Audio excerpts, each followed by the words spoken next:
네, 누군가의 말을 통해 시장의 이슈 알아보는 시간입니다. 말말말 시작합니다. 네, 오늘은 먼저 시진핑 중국 국가주석입니다. 단호하게 억제하라. 네, 지금 중국에서 신종 코로나 바이러스에 감염된 우한 폐렴 환자가 중국 국내외로 빠르게 확산되고 있습니다. 네, 중국은 그동안 폐렴 환자가 우한 지역에 국한됐으며 통제 가능하다라고 밝혔었는데요.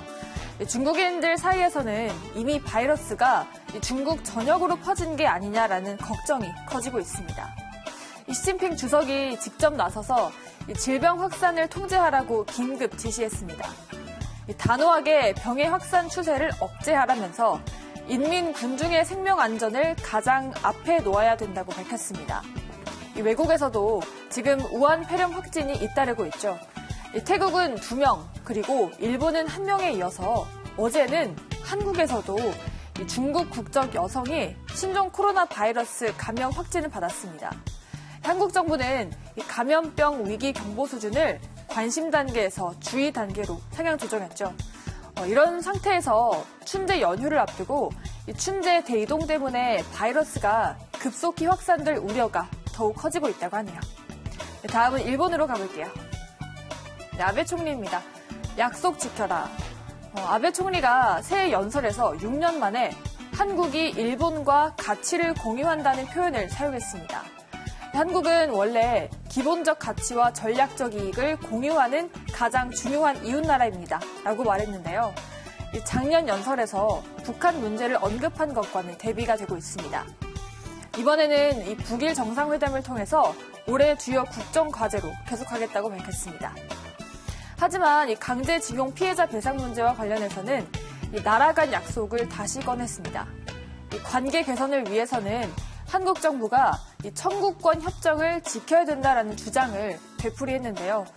이 모테기 도시미스 외무상은 한술 더 떠서 독도가 일본 고유의 영토라고 주장했습니다. 일본 외무상들은 지금 7년째 일방적으로 이 독도 영유권을 주장하고 있는데요. 해가 바뀌었지만 일본 정부의 태도는 별로 달라진 것 같지 않습니다. 네, 다음 말도 알아볼게요. 네, 다음은 삼성전자의 김기남 부회장입니다. 파운드리 분사 계획 없다. 네, 삼성전자 반도체 파운드리 분사 계획서에 나왔었죠. 아직은 계획이 없다고 선을 그었습니다. 삼성전자는 작년에 반도체 비전 2030 목표를 내세웠죠. 메모리 위주의 사업 구조를 바꾸고 파운드리 사업으로 목표로 꼽힌다고 합니다. 이 파운드리 경쟁자는 지금 대만 TSMC입니다. 이 TSMC는 이 시장 점유율 50% 이상을 차지할 정도로 압도적인 유리죠. 하지만 삼성전자는 17.8%밖에 안 된다고 합니다. 이 삼성과 TSMC의 결정적인 차이는 이 파운드리 집중도입니다. 이 TSMC는 순수 파운드리 업체인데 이 삼성전자는 반도체 설계도 같이 진행하기 때문이죠.